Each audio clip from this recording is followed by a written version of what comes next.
this episode of the Beer Leaguer Podcast, we're joined by Mason. We're talking about where we all started. How do you even start playing hockey as an adult? What do you need to know? What do you actually need? Where do you even find adult hockey? And when are you ready for the big time that is the Beer League? All expertly answered this episode.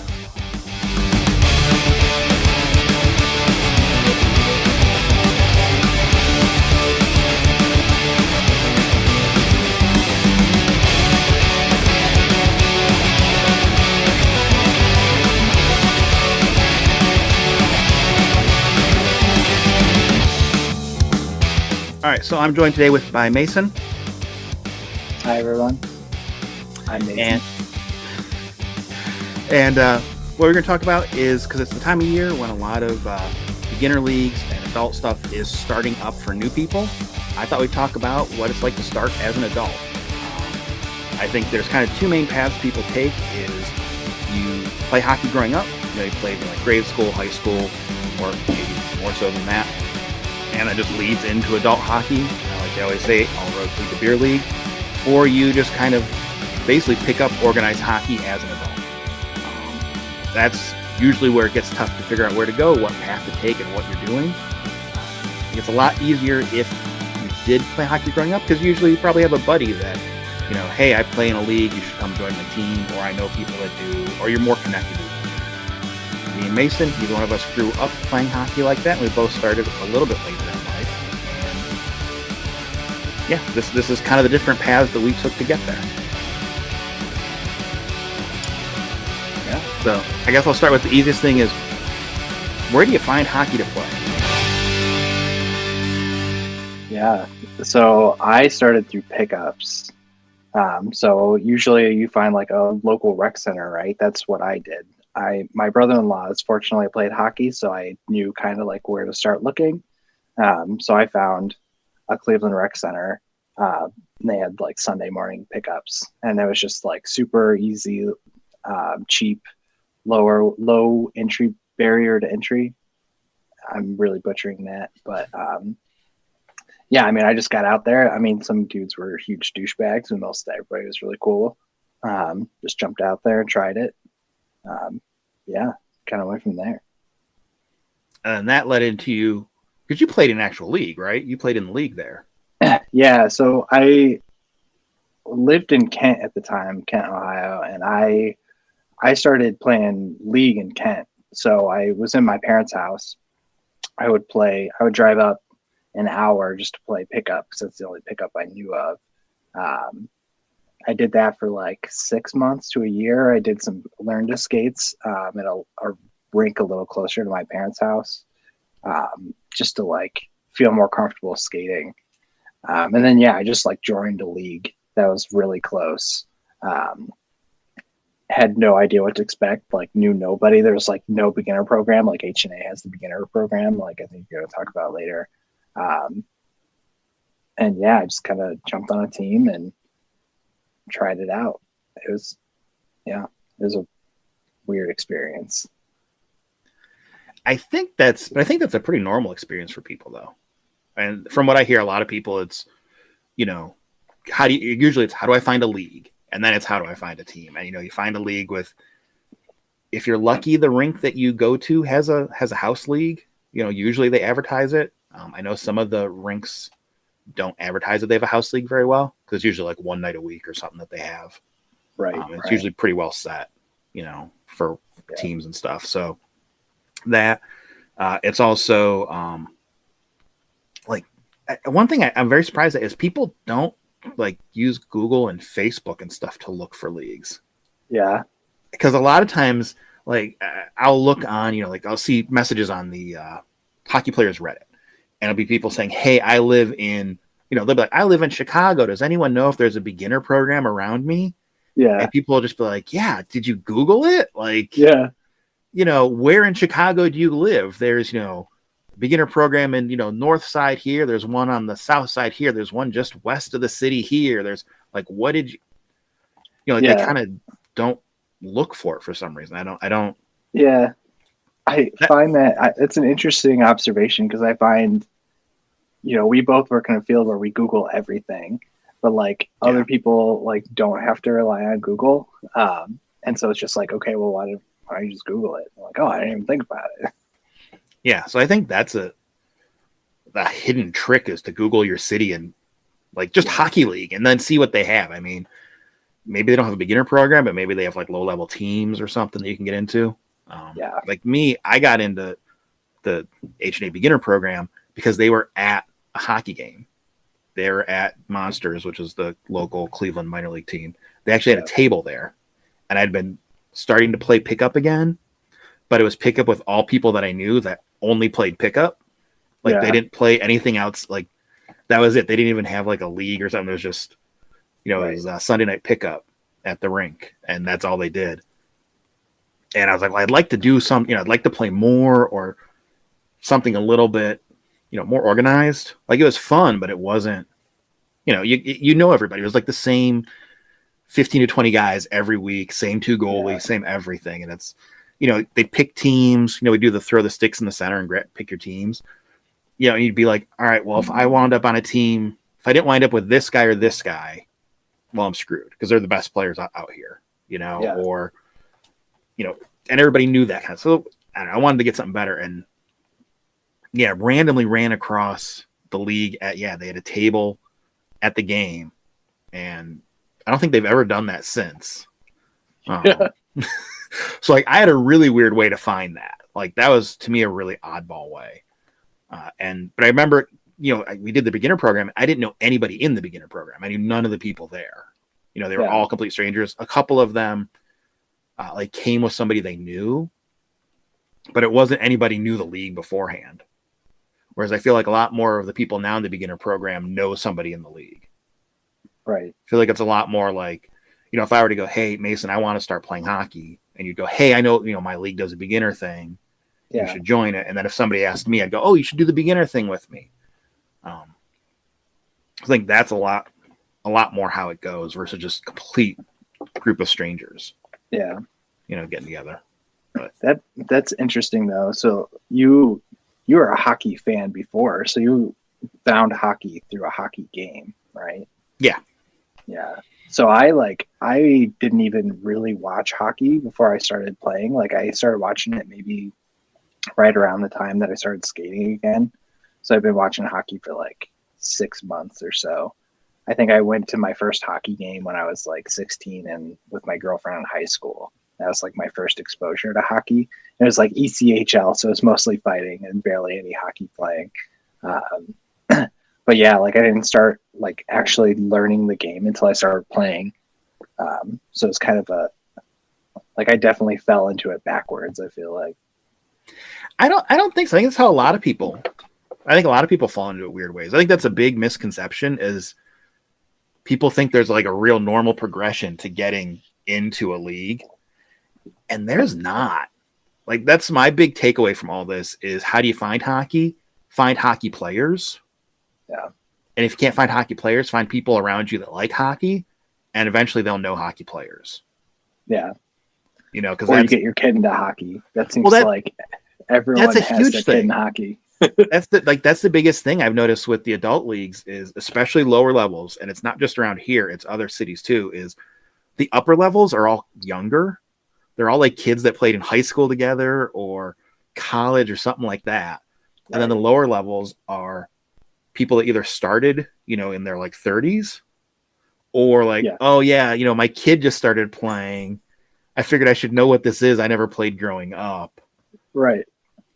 And it's, like one adult in the group, one adult on the coaching thing goes, oh, hey, I play in this thing. They have a beginner program or something, or I know somebody that does. But that's what I'm saying is I think that there's not a normal progression into it. It's right. Everybody falls into a weird way. And I think that's the best way to find where you like find a way to play and find a group is, like I said, find other hockey people. Yeah. Cause like now we both know a whole bunch of people around the in the area that play hockey. Yeah. And it's so easy to find like pickup games and stick and pucks. And, like we were just talking about, there was a little mini tournament and all kinds, and we've gone away to tournaments with people that are not on our team because they, right. We knew somebody. It's as soon as you know a couple people, you start to know a couple other people. And then it's like super easy because it's I think it's different if you're in like a huge hockey city like a Toronto or like a Minneapolis or something. Yeah. But I feel like, here in the Cleveland area, it's a couple people, you real quickly learn everybody in the hockey sphere. It's small. Yeah, especially Cleveland, because there's only like a couple of house leagues outside of H&A, so that makes it feel even smaller.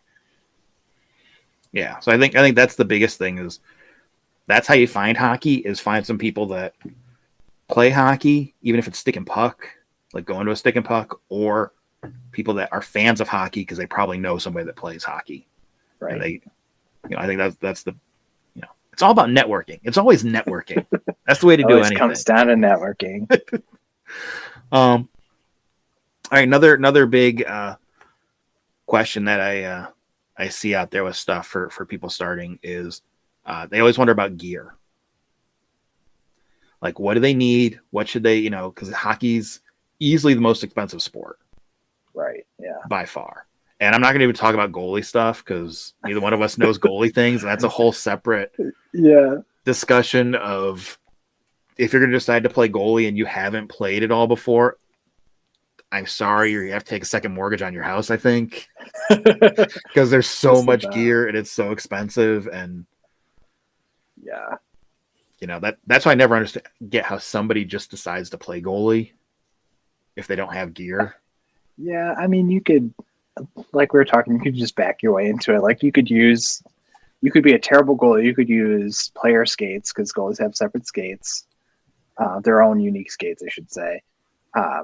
You could just get the leg pads, no knee guards. You could just wear your player cup, which could be painful, or no cup if you're crazy. And then like you could wear a real crappy chest protector or your shoulder pad. So I guess you could try it if you were really crazy enough. I guess. Yeah, but I just feel like, but you had the helmet and stuff. Yeah, that's true. I've seen people wear those cages though. Yeah, I suppose. I don't know. I feel like it's very dangerous. Like you're risking your health insurance at that point. Yeah, that's why I say like that's a separate thing. Like but I'll just say, and you tell me if you agree with this or not. I think if you're going to try out for hockey, like you haven't played hockey before or you haven't played in a long time and you're getting back into it, to me, the only things that are worth spending a decent amount of money on is one, a good helmet. Like I think helmet should always be the thing you don't worry about spending money on because, that's I think the most important thing you have. Yeah, 100%. It makes me think like I read this recently. Somebody won't buy used helmets, and I fully agree with this because it's like a car seat. Like you have no idea what it's been through, and if it's been like what the hits have taken, what hits it's taken. So yeah, I mean, I would definitely buy a brand new helmet, even if it's like mid-range. That would be cool, but I'd definitely like a mid-range to higher end helmet. As someone that in all my years of playing like roller hockey and a couple years of ice hockey used a broom ball helmet. I don't know if you know broom ball helmets. They don't really have padding inside. Oh God. Yeah, that's a terrible idea to have a helmet that's not good. Yeah. It's awful. But I think spend money on a helmet, and that's something you have to try on. Yeah. You have to try on a helmet. I think that's something you have to go to a store. It doesn't have to be a hockey store.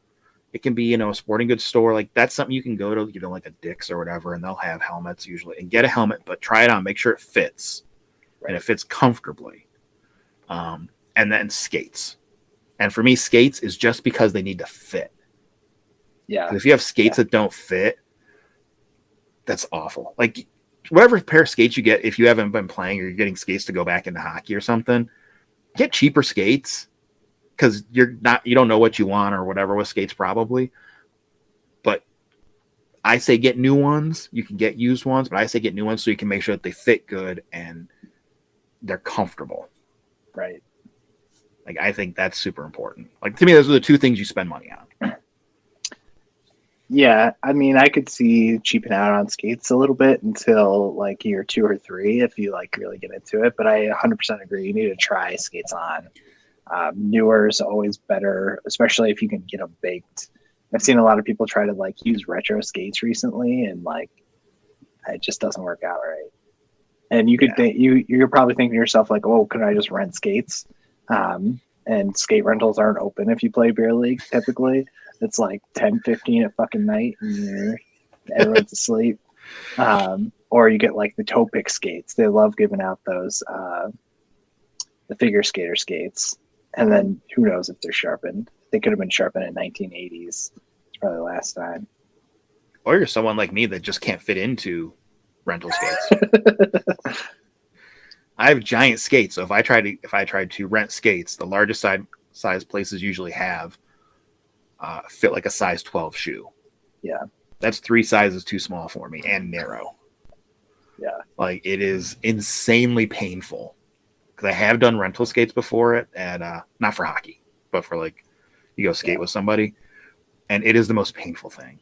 It is yeah, so bad, and the reason I say skates, like when I say spend money, I don't mean you have to get expensive skates. I mean, even if you go like that's something you can get used. You can go to a Play It Again or something, get used ones, but yeah, don't cheap out on it. Don't go, hey, yeah, try on skates, get ones that look newer. If you can't get brand new ones, fine, but don't cheap out on them, and don't get ones that are they fit okay, because they're gonna feel okay until you start skating in them for like 10 minutes, and then your feet are just gonna kill you, and yeah. you'll have wasted that money. It's just it makes such a difference. Like skates that fit. Like I went the first 3 or 4 years, I think, with skates that I thought fit. And they were maybe not painful, but like were too big, and I would like trip over my own feet without realizing it. Um, and then like the most random thing. So my brother-in-law's worked at an ice arena, and after like they would host tournaments and stuff like all throughout the holidays. They were doing a clean out in the summer, and some kid that must have played juniors left a pair of skates that like fit me freaking perfectly. Um, they were just like a glove, and my skating like improved like 2x, I swear. Um, but yeah, I mean, you really gotta find the right skates.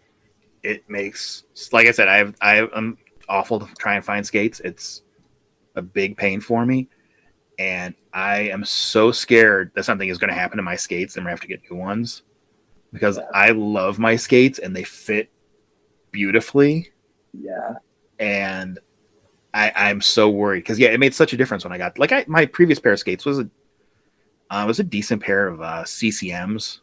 Forget what line they were, but CCM skates. So they were fine. They were like mid-tier skates, and they fit, but they were a little tight, a little small, not perfect. Like yeah, and I had them baked and everything, and they were.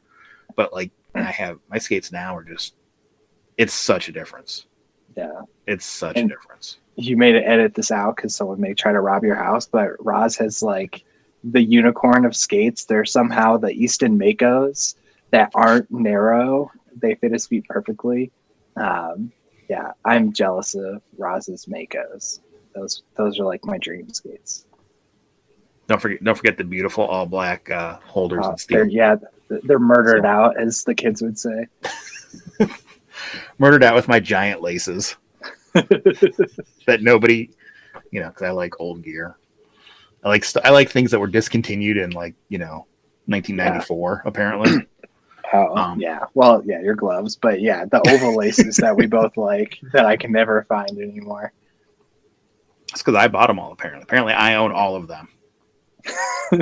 Even the smaller sizes too. Yes, just in case I'll tie them together. I'll tie the small ones together so they'll fit on my skates.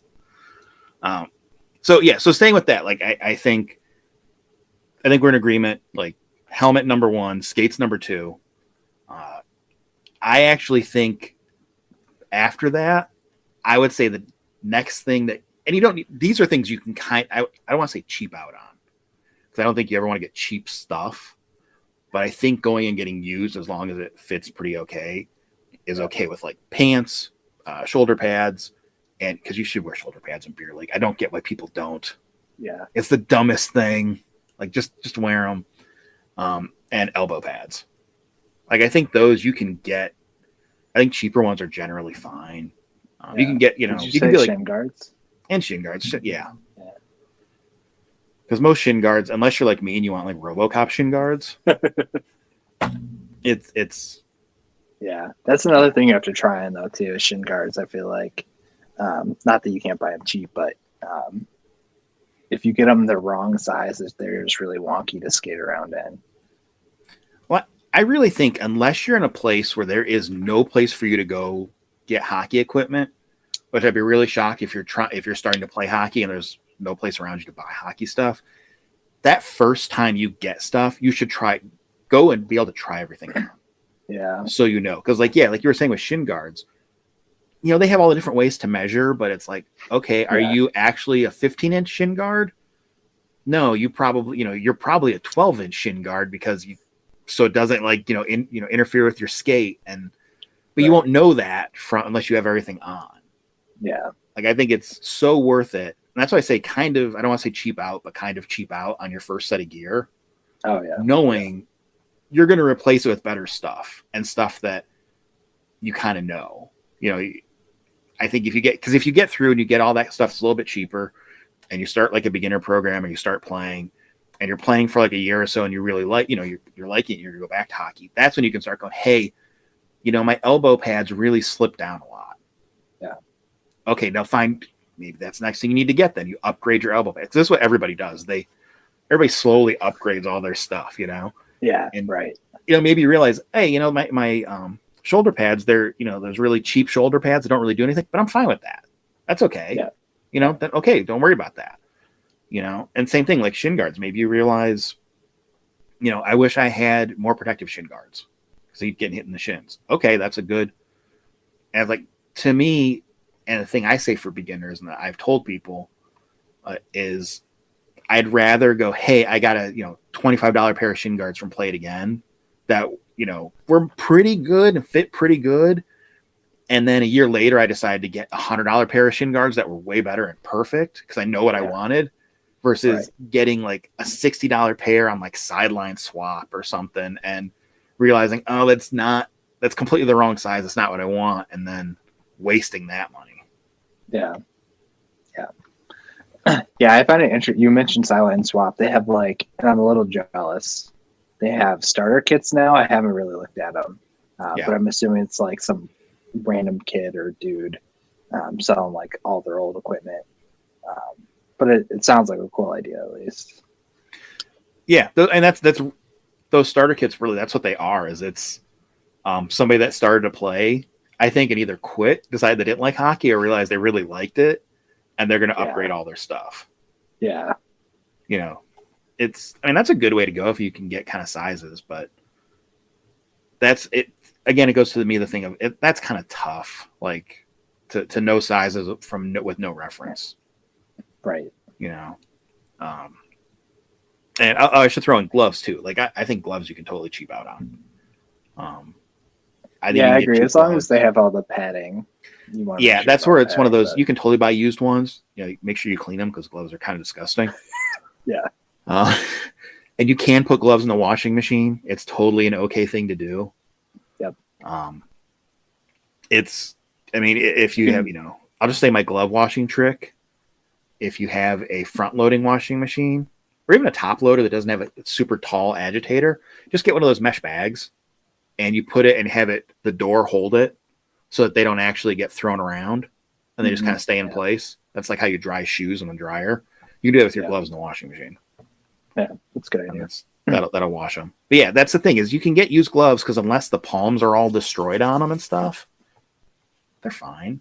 You can tell right away if the gloves are super worn out and you shouldn't get them. Right. And to me, like gloves is one of those things too of what size and what brand, because every brand fits kind of different and their sizing is kind of different. Well, even the model, right? Like there's just so many different types of fits and you just got to try them out, see what you like. I like a really tight glove, but I have like looser gloves that I like the look of. I'll wear once in a while.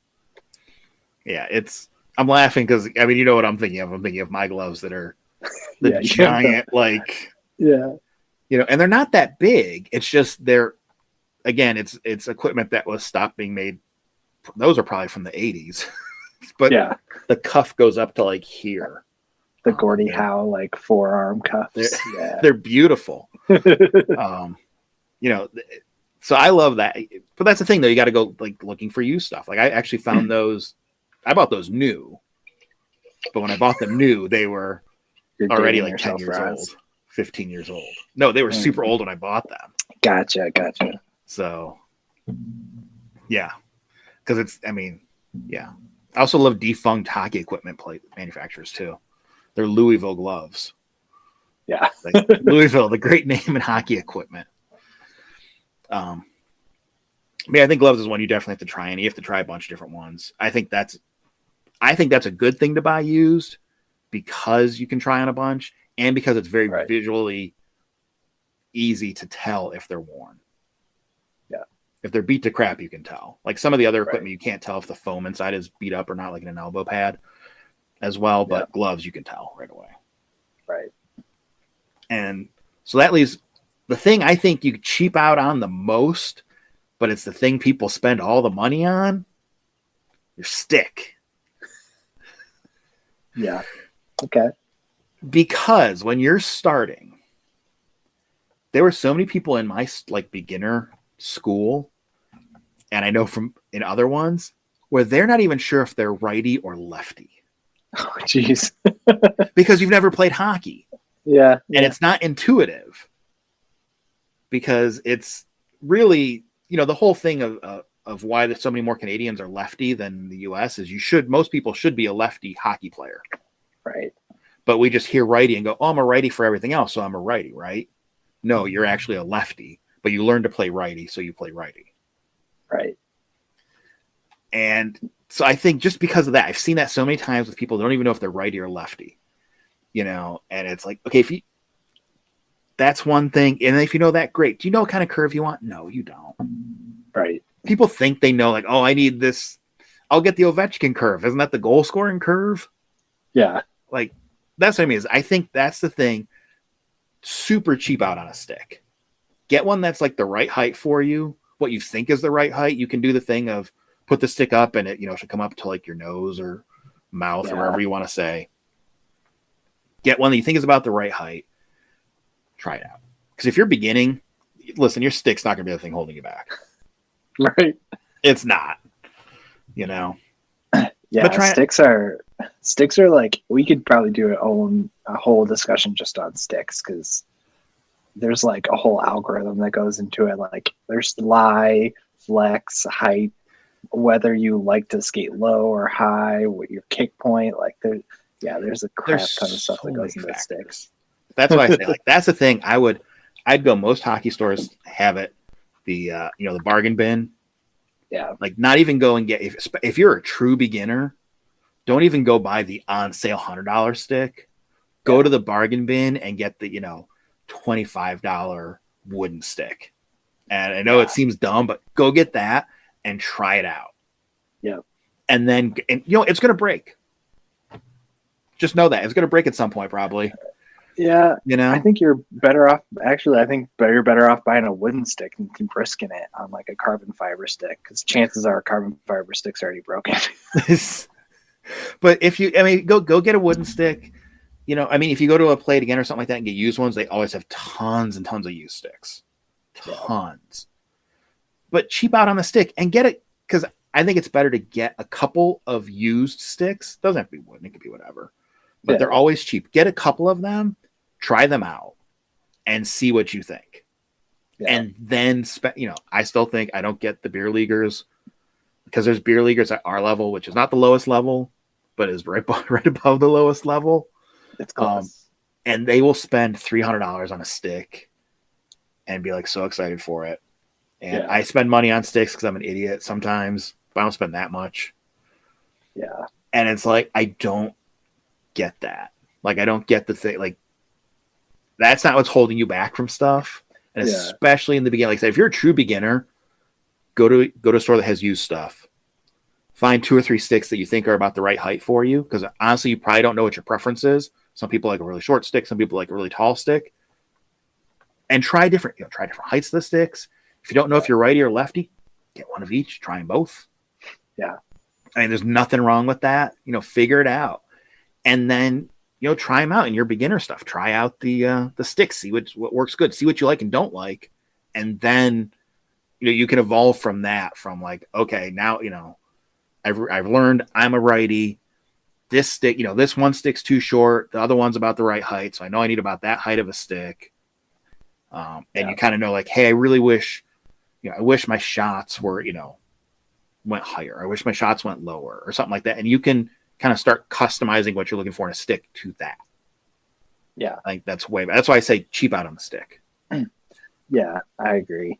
And then at that point, right back to our old friend Google, like if you want to start doing those things, like shooting higher or have a better backhand, like Google, like what curve is best for X.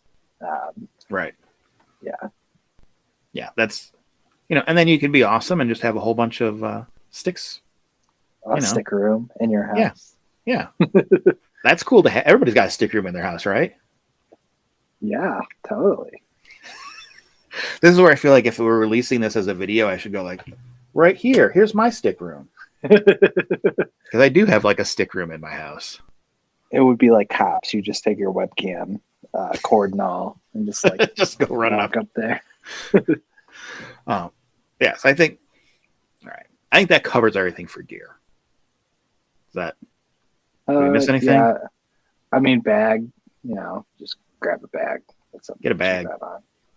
Don't be a weirdo like me with your bags. Just get a. Yeah. Well, I've seen people just get the. I've seen people use like large duffel bags even. Yeah, I mean that's. I would just caution against wheel bags. You'll get made fun of endlessly for a wheel bag. I've never heard that. I've never heard anybody make fun of wheel bags. Really?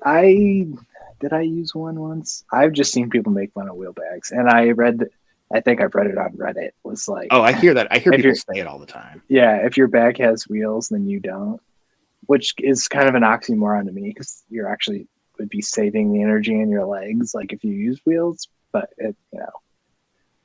I mean, I used to use probably a masculine thing, Got to carry your bag like a. Oh, it's 100% what it is. Like I've used a wheel bag before.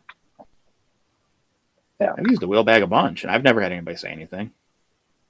Well, that's because you got that awesome beard. For us non-bearded fellows, I think it also depends where you're at. Like if you're in a beginner program or something, no one's going to say anything about a wheel bag. Yeah, that's true. Yeah. Dude, it's a lot of gear. Gear's heavy as anything sometimes. Yeah. Well, once you work your way up to D2 or D1 hockey, where the pros are at, then they'll make fun of you for having a wheel bag. Ditch the wheels at that point. But if you're a beginner, man, get the wheel. Who cares? I've also heard people say they make fun of people with the backpack bags and stuff. No, I don't ever hear that in our things. I'm sure if you're playing, I think that's a thing. If you're like, if you are up, because I think as you play up, you get with hockey bros. And I think that's a hockey bro thing. Yeah, hockey bros. Yeah, I'm all about wheeled bags. I keep thinking about should I go back to a wheeled bag or not. But that's just me because I carry a million things in my bag. Yeah. So, well, yeah, your bag weighs like 150 pounds. I try and if I can put an extra skater in there for the team. Bring somebody now. I bring a peewee or a bantam or whatever level that is. But I think that kind of covers. I mean, I guess the only other thing you would need is jerseys. But usually, if you're going into a program, they have like jerseys for you, so don't worry about it. Yeah.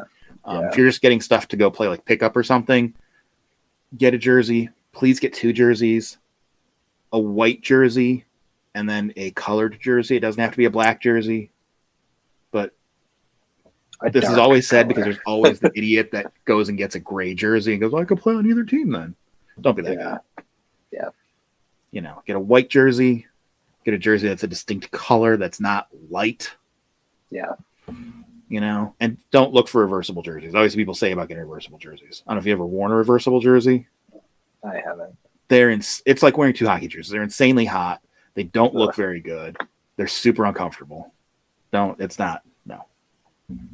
Like if you're trying to go you want to go to pickups and stick and pucks and stuff, you want to get a jersey. Any place you get your hockey stuff from, especially like the places that have used stuff, will have used hockey jerseys. Yeah. And nobody cares if there's stuff on it. Right. Doesn't matter. Yeah. The worst thing might be is if it has if it's like a local like the high school or something like that, you have a lot of people asking if you played.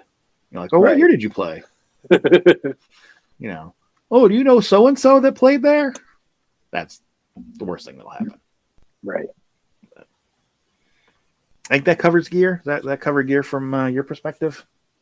I think so. Are we missing anything? Oh, get a cage. Get a cage robot. Oh yeah, I meant to Say that. when we were talking about helmets. Yeah, Yeah. full facial protection. You don't want to be a moron who loses teeth in your 40s. Yeah, you don't want that. Yeah, it's not worth it. Get either go full cage or get like the full bubble shield, the full clear plastic, or they have the hybrid. You know, that is the like visor on the top with the cage on the bottom. Yep. Any of those. And that's a good thing to kind of try and see what, if you can go to a place and actually try it, on with the helmets and see what you can see through.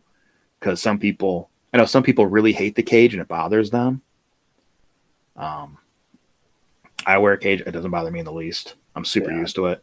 I know some people don't like the visor because it's like their peripheral vision, it's curved and it bothers them.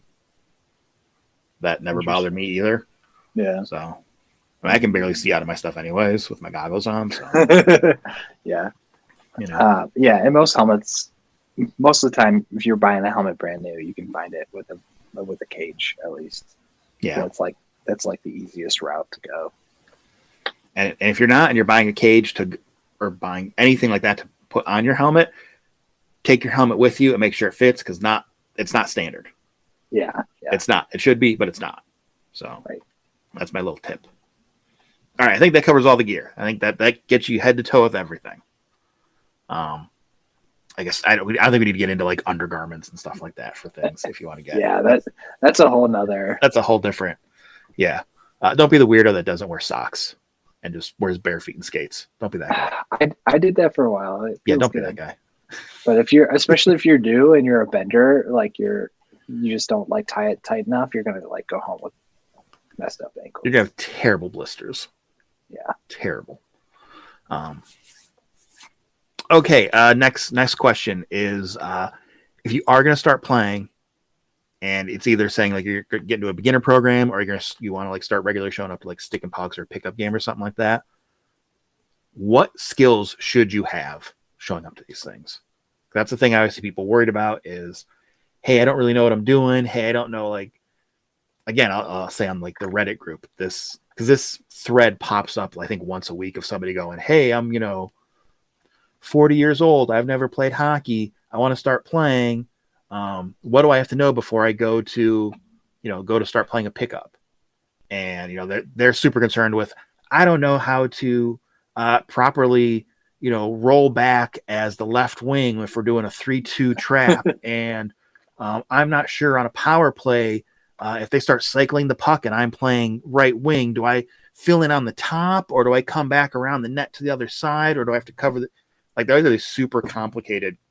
Yeah. People overcomplicate it. So what should you know before you go to one of these things? Yeah. I mean, honestly, there's a lot of nice to haves. Like if you know how to kind of skate, like that's good. You don't have to skate backwards. You don't have to do any fancy skating, but like as long as you're proficient skating forwards, that's like a nice to have. I would say the one thing that you like need to have is like a willingness to like talk to people and be outgoing. Just be like, hey, dude, it's like my first time playing hockey, and just like like have some humility and just I'm just trying it. Fuck it. Like if you want me to go somewhere, yell at me. I'll go do it. But pickup, I've never seen a pickup where anyone knows like how to actually play a position or stays in their position. So I would not worry about positional hockey at all yet. And then like shooting, nice to have, does not matter at all. Some guys just shoot pucks off you, and that'd be cool. Get your first goal that way. Stick handling, again, like if you're out there having fun, like you're not really going to notice if you have silky mitts or whatnot, whatever the hockey bros say. I mean, just being somewhat outgoing, but I'm an introvert and like I did it. You don't have to be like chatty Cathy or anything, but just to have some humility. And then everything after that, I would say, is just kind of a nice to have. And you get it as you go. Especially like by the end of the pickup, you'll probably be like a way better skater than when you started.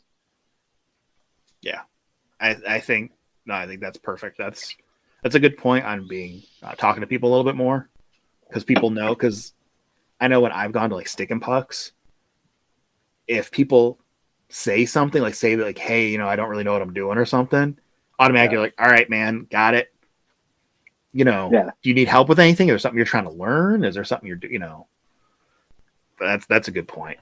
To me, I think if you're going to like a beginner route, like a beginner class or something, they generally don't expect you to know how to do anything.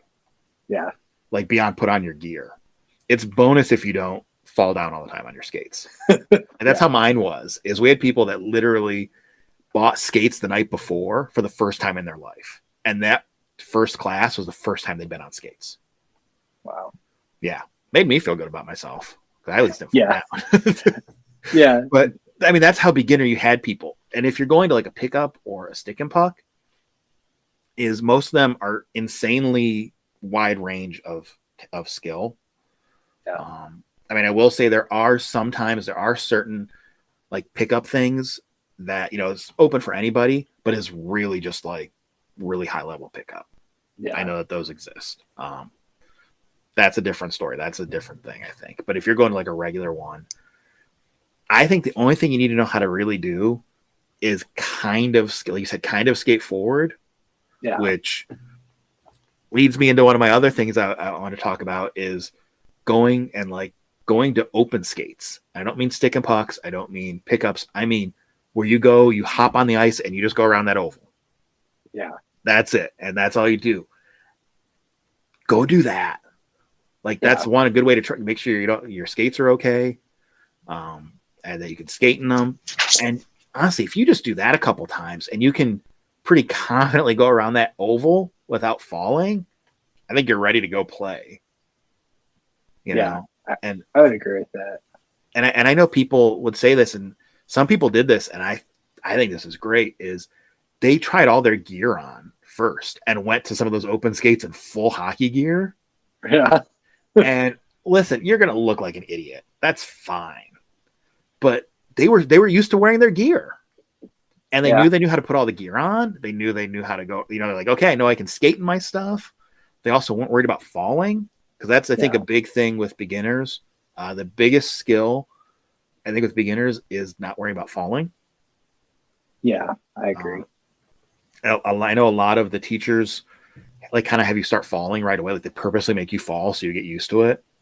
You know, so you push yourself to go. Yeah. Because you have gear on, it doesn't hurt. You're gonna be mostly, fine. Yeah. It's very rare that you feel it. Yeah. Yeah. So I think it's kind of a silly thing, but put your gear on and go to one of those open skates. Who cares? Yeah. I don't know if I wasn't brave enough to do it that way. I will say I put my gear on at home just so I knew like how to put it on. I think everybody does when they get the first time, is they like Google like what order do you put your hockey gear on? Yeah. Whatever like YouTube video you get, that like the order, that's how you put your gear on for like the next 10 years of your life. Until somebody goes, hey, why do you put your skates on first? Why don't you put them on after you put your pants? Oh yeah, I guess I could. Yeah, you're on your 10th pair of pants at that point.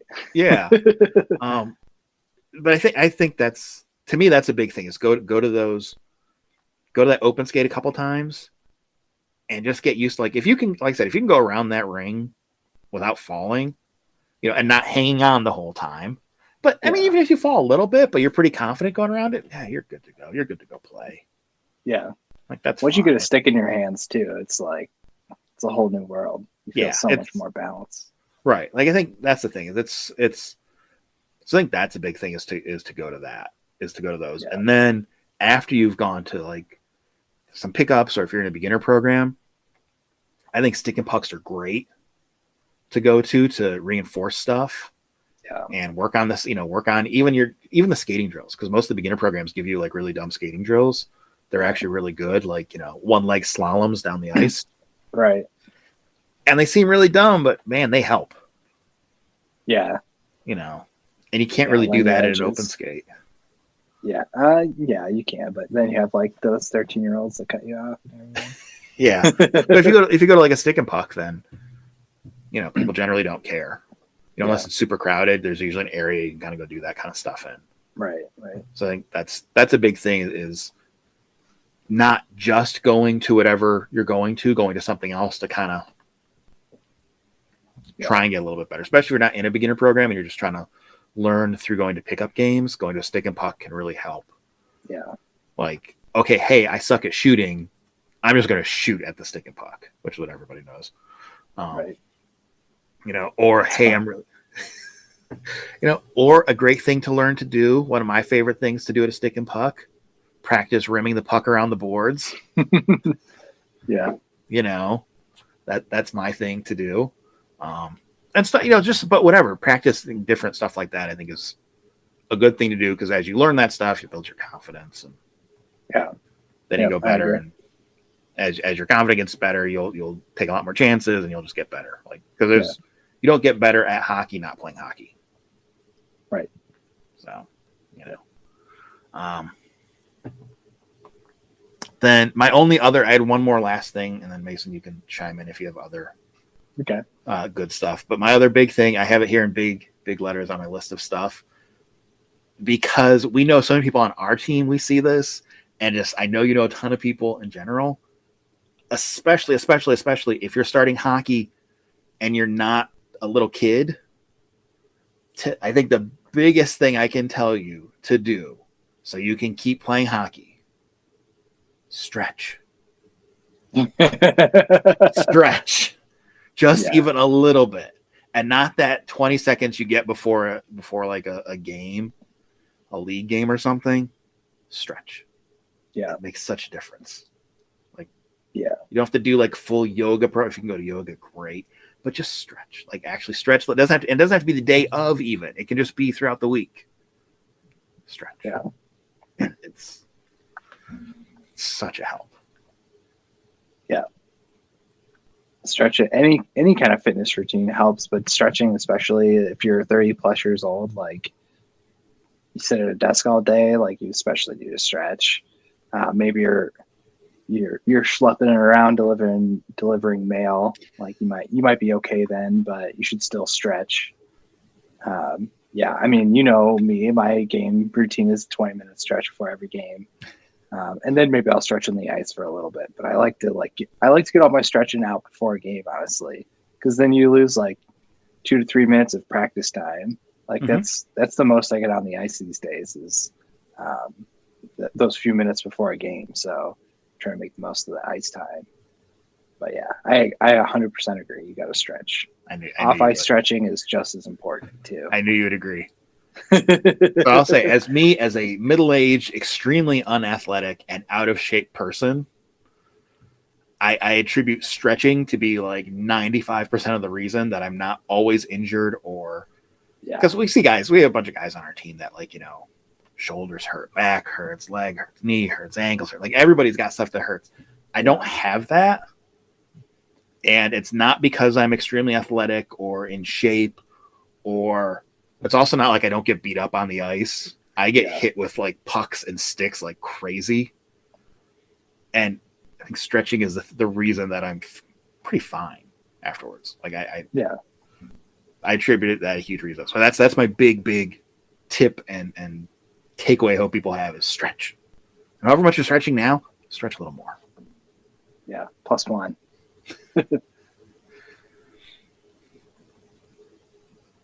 That was it. That was my last thing. So I don't know if you have anything to add to it, Mason, or any other stuff you thought of that I didn't cover, or big tips or hints or things people should know or want to know. Yeah, it's been so long since I started playing hockey now. I started playing hockey like over 13 years ago, which is crazy to think about because I still feel like I'm not very good at all. My brother-in-law started playing like when they were 16, and 10 years later, like one's a D1 hockey player.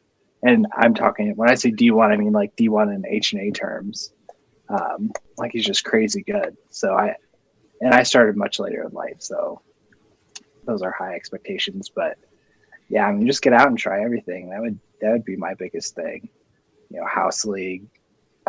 There's a lot of like, even if you don't have a beginner like program, sometimes there's like hockey skills like mini camps. Like it's an hour on a Monday or something silly. Those are great. Like I said, learning to skate, even if it's like a figure skating class. Like some of the figure skaters are like the best hockey players because they have way more edge control. Yeah, just try everything. Be open to the experience. I think that's the biggest thing is be open to the stuff and like we said, talk to people. Yeah. It's all networking. It is. It's always all networking to get to know where you should go and where they have things. Yeah, I think it's the biggest thing. And don't be scared about it. Like, honestly, I was scared to join something, especially because I didn't know people and I had known people that I was playing with. It was like that same group. And it was super nervous to, I was thinking like, I know I'm not real good, and I'm going to join this thing and it's going to be all these people that have played and it's going to be, super scary and everything. And like I said, there was people when I joined up, I was so relieved to hear people saying like, hey, I bought my skates yesterday. I hope they fit. I've never skated before. And I was like, okay. All right. It's a little less. And there's tons of people like that. Yeah. That's the majority. Yeah. Yeah. I think people get very, there's going to always be a dick, right? And you just got to shake them off. Like that was a hurdle for me when I first started. It was like, there's always a couple brothers that were like huge dicks, and it'd be like, all right, well, I don't really want to go to pick up this Sunday because I know those douchebags are going to be there. But eventually you get over it. Just ignore them. They're assholes. Yeah. It's don't be scared of it. It's not that scary. Yeah. None of it's that scary. Yeah. I honestly, and this is gonna sound weird before I finish my statement. Hockey's not that hard to start with. It seems a lot harder than it is. If you want to get good at hockey, it's hard to get good at hockey. Yeah. But just to be able to go play like low level hockey and stuff, it's not nearly as scary as it seems. It seems like it's an impossible task to do because it's like so many different things you're doing at once. You're skating, you're stick handling, there's people hitting people and others. Like, seems like there's so much stuff. Yeah. And it's not that bad. It's yeah. And you may think, well, I'm not going to have any fun if I'm not like skating 30 miles an hour and taking 80 mile per hour slap shots. But like, I have just as much fun that I'm significantly better now than when I started. I still just have as much fun as I did when I started. Like, yeah, it's all fun. Yeah, it's worth it. It's totally worth it. Yeah, it is expensive. It can be expensive, but it's definitely worth it. Yeah, it's an expensive hobby. Yeah, unless those beer league scouts show up and sign you to that NHL contract. Yeah, I mean, it happens all the time. You see those guys in the black coats in our games, always showing up looking for that 40-year-old dude that just slipped through the cracks for the last 30 years. Yeah, I mean, we've had photographers at our games that'll come into the locker room. Bow chicka wow wow. So any other final thoughts, Mason? I don't have any final thoughts. No. All right, neither did. That's it. I think that's the final thoughts. Is just get out there and try it. Don't make it more complicated than it is. It's not that scary. Just do it.